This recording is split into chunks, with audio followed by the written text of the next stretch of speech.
मित्रों नमस्कार। आप है बसंत गुरु जी के साथ। मेरे युवा दोस्त, बहुत से दोस्त बड़े परेशानी हो जाते हैं। बहुत से दोस्त बड़े जीवन के किल्लत में फंस जाते हैं, झंझट में फंस जाते हैं। उसको उसके दुर्भाग्य उसे दबोच लेता है। वो पीड़ा के महासागर में गोते लगाते रहते हैं। तकलीफ है उनके जीवन में, ऐसा आ जाता है कि वह सोचता है कि तकलीफ का अंत कब होगा। कई मेरे युवा मित्र ऐसे हो जाते हैं जो रहते तो बड़े परिश्रमी हैं, पर जीवन में भर फेलियर होते रहता है। वो कभी उसको ऐसा लगता है कि ज़िंदगी में कभी वो अच्छा कर ही नहीं पाएगा। कई मेरे युवा साथी ऐसे होते हैं कि जो चाहता तो है उसके पास धन आए, समृद्धि आए, पर मुफलिसी और गरीबी उसका पीछे नहीं छोड़ता। कर्ज में डूब जाते हैं, लदे रहते हैं, हाय हाय करते रहते हैं, तड़पते रहते हैं। कई मेरे युवा साथी का ऐसा है कि परिवार बसते बसते टूट जाता है। अभी अभी नया नया शादी हुआ, साल भर के अंदर दोनों के बीच में तलाक हो गई, बहुत सारी गटमट हो गया, बहुत बेकार हो गया। मेरे कई युवा साथी ऐसे हैं कि जो किसी से प्रेम करते थे, अब उनका जो धोखा खा गया, प्यार में धोखा खा गया। मेरे कई युवा साथी ऐसे हैं जिनके साथ बड़ा शोषण हुआ, जिनके साथ दैहिक शोषण हुआ, मानसिक शोषण हुआ, आर्थिक शोषण हुआ, न जाने क्या क्या चीज़ों से गुजरना पड़ जाता है। और बदलते हुए समाज, बदलते हुए संस्कृति और बदलते हुए यह देश काल में और समझ पाना मुश्किल है कि किसके ऊपर भरोसा करे, किसके ऊपर ना करे, क्या करे। बड़ी उहक की स्थिति है मित्रों। और ये सब कारण होता है हमारे हमारे अनदेखी करने के कारण। हम अपने सकारात्मक विचार की अनदेखी कर देते हैं। उस अनदेखी के कारण हमारा जो लाइफ में एक एक ऐसा कन्फ्यूजन क्रिएट हो जाता है कि जीवन में सही निर्णय हम फिर नहीं कर पाते। मित्रों, मैं आज आपसे चर्चा कर रहा हूँ कि जब जब भी मेरे युवा मित्र अपने दृष्टिकोण का अनदेखी किया है, तब तब उनके साथ आने वाले फ्यूचर में बड़ी मुसीबत उठाना पड़ा है। जिस समय उनका दृष्टिकोण में नकारात्मक भाव आता है, उनको वही रुकना होता है, लेकिन रुकते नहीं हैं। या तो वो टाइम पास के लिए सोचते हैं, या तो मज़े लेते हैं, या तो उस समय उनको अच्छा लगता है, या तो उनकी दोस्ती उसको ऐसा लग जाता है, या उनको कोई समझा देता है तो उनको हाँ में हाँ मिलाते हैं, फिर उस दिशा में चले जाते हैं। अब नकारात्मक दृष्टिकोण का जो फल होगा वो नकारात्मक होगा, पीड़ा होगा, दुख होगा, फेलियर होगा। अब वो सोचता है तुरंत का तुरंत सकारात्मक दृष्टिकोण अपना लिया, मैं लोगों के प्रति तो अच्छा भाव रखता हूँ। अच्छा, कैसे जानते हैं लोगों के प्रति आप अच्छा भाव रखते हैं? मैंने कभी किसी के लिए बुरा नहीं किया। कैसे आप तय कर सकते हैं कि आपने बुरा नहीं किया? मेरे साथ जितने भी साथी आते हैं बस यही रट लगाते हैं, और वो समझते हैं कि मैं उनकी असलियत नहीं जानता हूँ। आपके अंदर की सारी वाइब्रेशन, आपकी एनर्जी बता देता है। तो हमारे जो सूक्ष्म एनर्जी होता है, ऊर्जाएं होती है, वो उससे आप बच नहीं सकते, उसको आप छिपा नहीं सकते, ऑरा को आप छिपा नहीं सकते, चुंबकीय प्रभाव को आप छिपा नहीं सकते। कि जैव रसायन में जैव तत्व और जैव चुंबकत्व ये हमारे जीवन में बड़े प्रभावशाली होते हैं मित्र। तो मेरे युवा साथी, यदि आपने आपने यदि कभी सोचा होता कि आपका यदि पढ़ाई के समय बचपना में जो आपके फ्रेंड्स थे, आपके लोग थे, आपके घर वाले थे, यदि उनका सकारात्मक दृष्टिकोण होता तो आज आपको यह दुर्दिन देखना नहीं पड़ता। कहीं न कहीं आपका वातावरण, खान पान, रहन सहन, सोना जागना, उठना बैठना, हम छोटे छोटे जो घटक होते हैं, इकाई होते हैं, जो जिस परवरिश में हम पलते हैं, जो वातावरण में हम पलते हैं, उसी वातावरण से हमारा हमारा दृष्टिकोण विकसित होता है। जो हम पढ़ते लिखते रहते हैं, जो हम देखते हैं, मोबाइल में देखते हैं, यूट्यूब में देखते हैं, टीवी में देखते हैं, फेसबुक में देखते हैं, इंस्टाग्राम में देखते हैं, जो भी मेरा दिमाग पढ़ता है, आप आपके यहाँ तक कि दुकानों में लगे हुए नेम प्लेट है या विज्ञापन से हैं इत्यादि से आप प्रभावित होते रहते हैं। आज आप देखते रहे ना, पूरी मार्केट में विज्ञापन भरा पड़ा है, क्योंकि हर व्यवसायी को मालूम है कि आदमी की आंखें जब देखेगी तो धीरे धीरे उनका उत्पाद का बिक्री होगा। ऐसे ही विचारधारा, ऐसे ही जीवन शैलियाँ, ऐसे ही आज देख रहे हैं ना, धर्म परिवर्तन क्यों हो रहा है? क्योंकि आप उनकी विचारधारा से प्रभावित हो रहे हो, क्योंकि आप अपना विचारधारा जानते नहीं हो, आप अपनी विचारधारा की गरिमा नहीं जानते हो, आप अपने आपने कभी स्वाध्याय नहीं किया, आपने कभी अपने जीवन को उस दिशा में ले नहीं गए, आप बहक गए, बहक जाते हो। कमज़ोर आदमी बहक जाता है, कमज़ोर आदमी, पिलपिले आदमी, बिन पीने का लोटे का आदमी कहीं भी बहक जाता है। तो आपका लोटे में पीना नहीं बना पाया, क्योंकि आपका सही दृष्टिकोण, मजबूत दृष्टिकोण, आत्मविश्वास किसी ने नहीं भर पाया होगा। हो गया, गलती से हो गया, क्या किया जा सकता है? अब उसको सुधारा भी जा सकता है। प्रॉब्लम हो गया तो प्रॉब्लम को आप रोते फिरोगे कि मेरे जीवन में मुझे अच्छा वातावरण नहीं मिला, मेरे जीवन में मुझे पैसा नहीं मिला, मेरे जीवन में अच्छा एजुकेशन नहीं मिला, मेरे जीवन में मुझे अच्छा करियर नहीं मिला, मेरे जीवन में मुझको ये नहीं मिला, मेरे मम्मी अच्छा नहीं मिला, मेरे पापा अच्छा नहीं मिला, मेरे भाई अच्छा नहीं मिले, मेरी बहन अच्छे नहीं मिले, मेरी पत्नी अच्छे नहीं मिला, मेरा पति अच्छा नहीं मिला, मेरा फलाने अच्छे नहीं मिले, मेरे संतान अच्छे नहीं मिले, मेरे फूफा अच्छे नहीं मिले, मेरे फूफी अच्छे नहीं मिले, मेरे ताया अच्छा नहीं मिला, मुझे ताऊ अच्छे नहीं मिले, मेरे गुरुजी अच्छे नहीं मिले, मुझे स्कूल अच्छे नहीं मिले। आपको कुछ भी अच्छा नहीं मिला, इसमें उनका क्या दोष? आपने उसको आकर्षित नहीं किया। अब मान लीजिए मित्र, मैं जिसको आकर्षित करूंगा वही तो मुझे मिलेगा। मैं जब गर्भ धारण किया तो इस इथर में मेरी माँ ने मुझे नहीं कहा था कि मेरे बच्चे मेरे पेट में आओ। मैंने ही माँ के गर्भ का चयन किया था, क्योंकि मुझको लगा कि मेरी जीवात्मा के अनुकूल में यह पेट है। पेट मतलब क्या? उनकी रूह, उनकी ऊर्जा, उनकी शैलियाँ, उनकी जीवन, उनकी सोच, उनके विचार, उनके खान पान, उनके अन्न से बनता है मन, मन से बनता है जीवन। तो इस सब चीज़ को मैं अपने अनुकूल मुझको मिला तो मैंने गर्भ धारण कर लिया। तो इसमें माँ का क्या दोष? हमने माँ का चयन किया है, माँ ने हमारा चयन नहीं किया है मित्र। तो जीवन में जिस घर को हम जन्म लेते हैं वो हमारा चयन होता है, हमारे परिवार वालों का चयन नहीं होता। फिर जब हमने चयन कर ही लिया है तो उसी वातावरण में तो रहेंगे ना भाई जहाँ हमने चयन किया है। लेकिन यदि आप जान गए हो, अब असफल हो गए हो, आप परेशान हो, पीड़ित हो, दुखित हो, तो आप अभी से अपनी सोच को देखिए कि आप सोचते क्या है, आपका विचार कैसा चलता है, आप डिसीजन कैसे लेते हो, आप लोगों के प्रति दिखते क्या हो, आपका रवैया क्या है। इस चीज़ों को यदि आप जरा ध्यान देंगे मित्र तो निश्चित तौर से फिर आपका दृष्टिकोण बदल जाएगा। और सकारात्मक दृष्टिकोण हो या नकारात्मक दृष्टिकोण हो, दृष्टिकोण कोई भी हो, दोनों में गजब की शक्ति है, दोनों शक्तिशाली है, दोनों में कोई कम नहीं, कोई ज़्यादा नहीं। बस चयन आपके हाथ में है कि आप कौन से दृष्टिकोण को अपनाते हो। तो मेरा तो सलाह है कि आप पॉजिटिव दृष्टिकोण अपनाइए, सकारात्मक दृष्टिकोण, एक उम्मीद का दृष्टिकोण, एक विश्वास का दृष्टिकोण, एक प्रेम का दृष्टिकोण, एक मोहब्बत का दृष्टिकोण, लोगों को सहयोग का दृष्टिकोण, सेवा का दृष्टिकोण, साथ मिलकर चलने का दृष्टिकोण, साथ साथ जीवन जीने का दृष्टिकोण, एक दूसरे के सुख दुख में काम आने का दृष्टिकोण, एक दूसरे का सहारा बनने का दृष्टिकोण, एक दूसरे को प्रेम से भर देने का दृष्टिकोण, हम एक दूसरे के लिए अपनी जान निछावर कर देने का दृष्टिकोण, जो मेरे पास है वो आपको दे देने का दृष्टिकोण, भक्ति का दृष्टिकोण, प्रेम का दृष्टिकोण, ज्ञान का दृष्टिकोण, विद्या का दृष्टिकोण।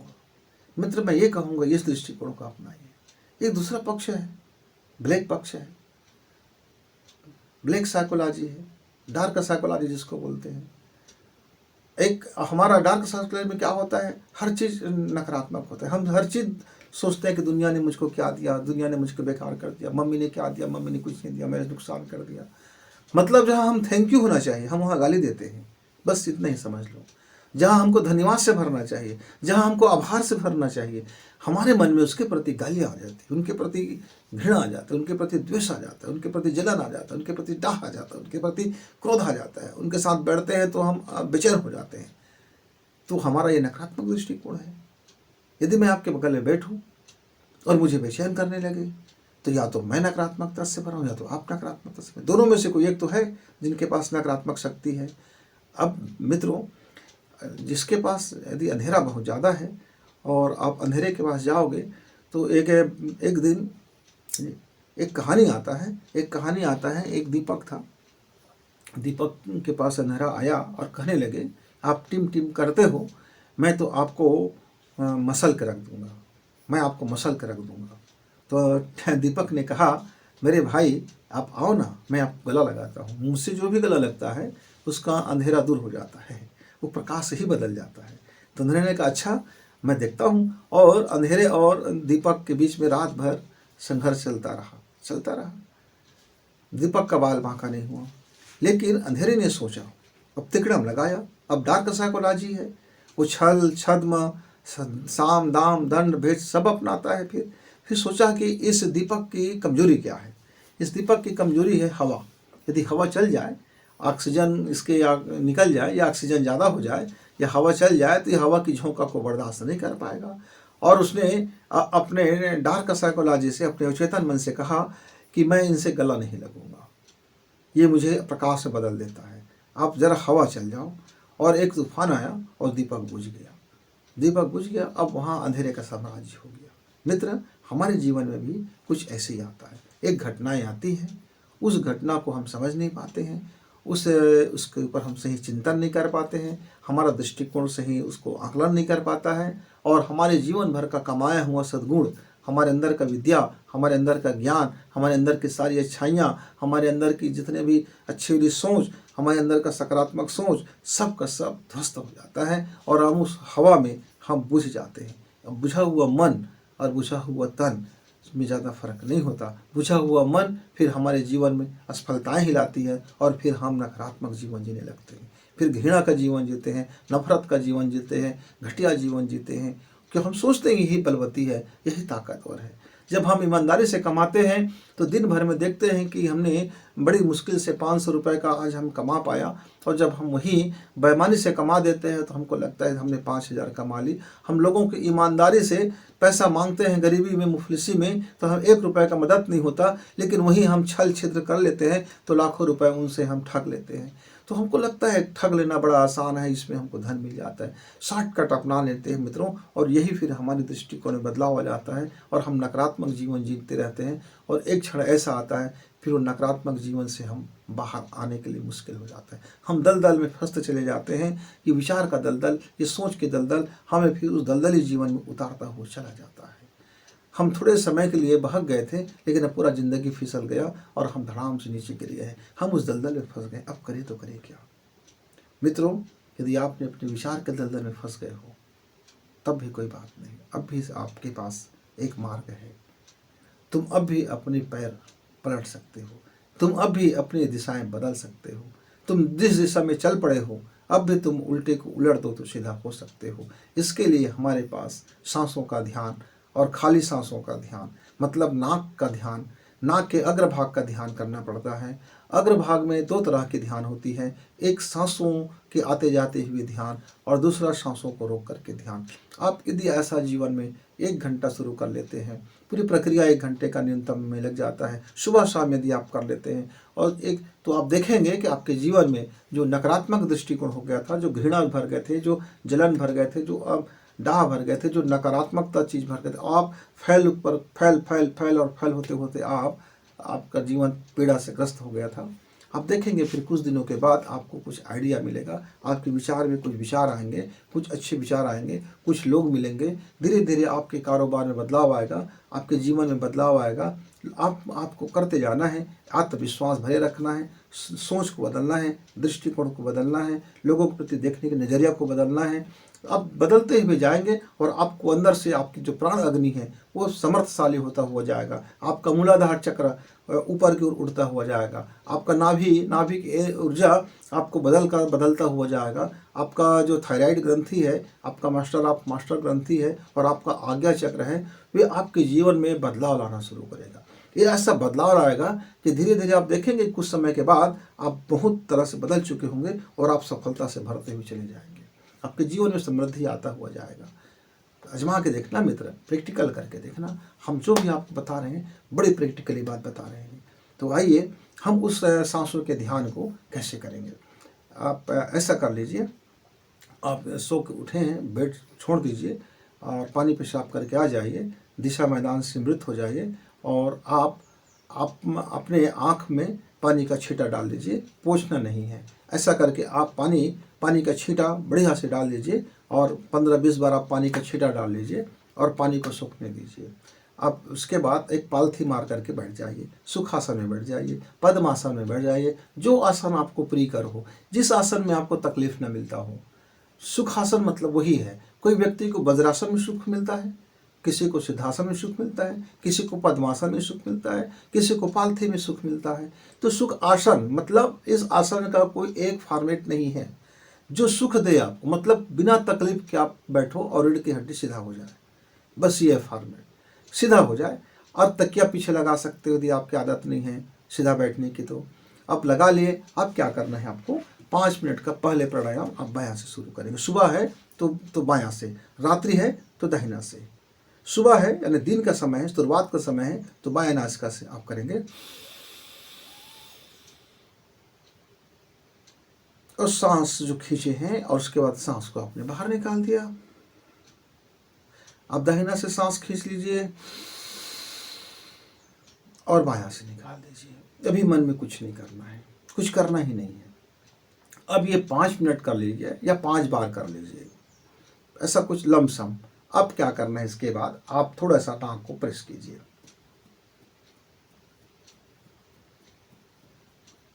तो ये पकड़ लीजिए और इसको आप ऐसा ऐसा प्रेस कीजिए। ऐसा दबा के छोड़ना नहीं, दबाना नहीं, ऐसा दबाना नहीं है, ऐसा ऐसा थोड़ा सा प्रेस कीजिए।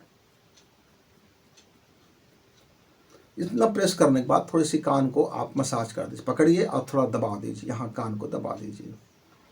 अब ये कान के नीचे के हिस्सा में जो आपका बगल का हिस्सा जो गड्ढा वाला था, वहाँ से थोड़ा सा आप अपने यहाँ की हड्डी को दबाइए, धीरे धीरे करके दबा दीजिए। अंगूठे से यहाँ से आपको ऐसा करके दबाना है, ये अंगूठी को धीरे धीरे दबाना है। दर्द होगा, जिसका अभ्यास नहीं उसको दर्द होगा, जिसका अभ्यास होगा उसको दर्द नहीं होगा। पहले पहले दर्द देगा आपको, क्योंकि ये खोलता है आपके तमाम चीज़ों को, क्यों बंद पड़ा है उसको खोलता है। अब ये हो गया। अब क्या करेंगे, आपका ये 2 हिस्सा है, एक दोनों भौं के बीच वाला हिस्सा और एक ऊपर का हिस्सा। तो ये जो भौं के पास वाला हिस्सा है, यहाँ अंगूठा को रखेंगे ऐसा, और इसके ऊपर को यहाँ इतना आपका ग्रेप है वहाँ आपको रखेंगे, और यहाँ आपको पूरी ताकत लगा देना है। इस तरह से हम पकड़ लीजिए और उस गहरी सांस खींचें, सांस रोकें और पूरी दबा दें और धीरे से फिर उसको छोड़ दें और फिर सांस से बाहर करें। 3 बार आप इस तरह से दबाव देंगे। अब दबाव देने के बाद अब आप सांस लेते हुए आप इस अग्रभाग को नाक के इस हिस्से पर अपने ध्यान को टिका देना है। नाक का इस हिस्सा में आपको आपका पूरा आँख, कान, नाक, मन जो है टिक जाए, और जो सांस चल रहा है उसको आप अंदर ही अंदर, उस सांस की जो गर्मी है, सनसनाहट है, उसकी आने जाने की क्रम है, उसको आप देखते रहिए। जिस नाक से सांस चल रहा है चलने देना, खींचना है छोड़ना है। एक नाक से चल रहा है कि 2 नाक से चल रहा है, उसको ध्यान नहीं देना है। अब लेकिन पूरा कान तो सुने ध्वनि को और दिमाग देखे आँख के इस भाग को, यहाँ आप टिका दीजिए ध्यान। छोड़ जाते हुए सांस, आते हुए सांस, कोई कुंभक नहीं, लेकिन सांस पूरी तरह से जितनी लंबाई में ले सकते हो, और फिर जितनी धीरे धीरे आपको छोड़ना है, और पूरी पेट खाली हो जाए, पूरी पेट चिपक जाए, पेट के ऊपर पेट चिपक जाए पूरी इस तरह से। फिर धीरे धीरे सांस लें। ऐसे सांस नहीं लेना है, ऐसे नहीं करना है। इसका प्रभाव दूसरा होगा, इसका दूसरा एनर्जी बनेगा। मित्र, इसके बाद आप क्या करेंगे, नाक को बंद कर देंगे, और नाक को बंद करने के बाद आपका ये अंगूठा जो आपका अंगूठा दबा हुआ है, इस अंगूठे के अग्रभाग को आप देखेंगे और ध्यान आप लगा देंगे।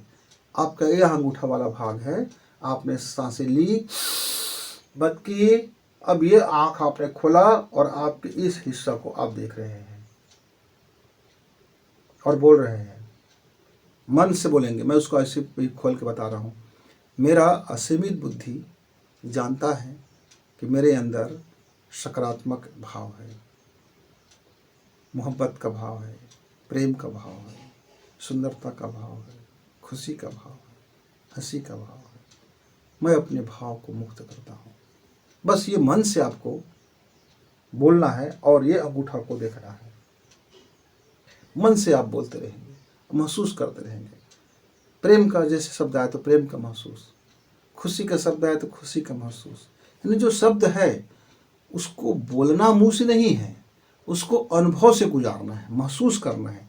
तो जैसे जैसे आप उसको एहसास से भरोगे, वैसे वैसे आपकी अतीन्द्रिय क्षमताएं, आपकी वाइब्रेशन, आपकी एनर्जी पावर और आपकी विचार पावर और आपकी बुद्धि और आपकी सबकॉन्शियस माइंड उसको ग्रहण करेगा, और ग्रहण करके वो वातावरण निर्मित कर देगा। शिद्दत से महसूस करना है। जैसे जैसे आप महसूस करेंगे अंगूठा को देखते हुए, वो उस भाव फिर आना शुरू हो जाएगा और अंत में आप फिर कुछ समय के लिए आप ओम का नाद करके आप अपनी शांति विसर्जन कर सकते हो।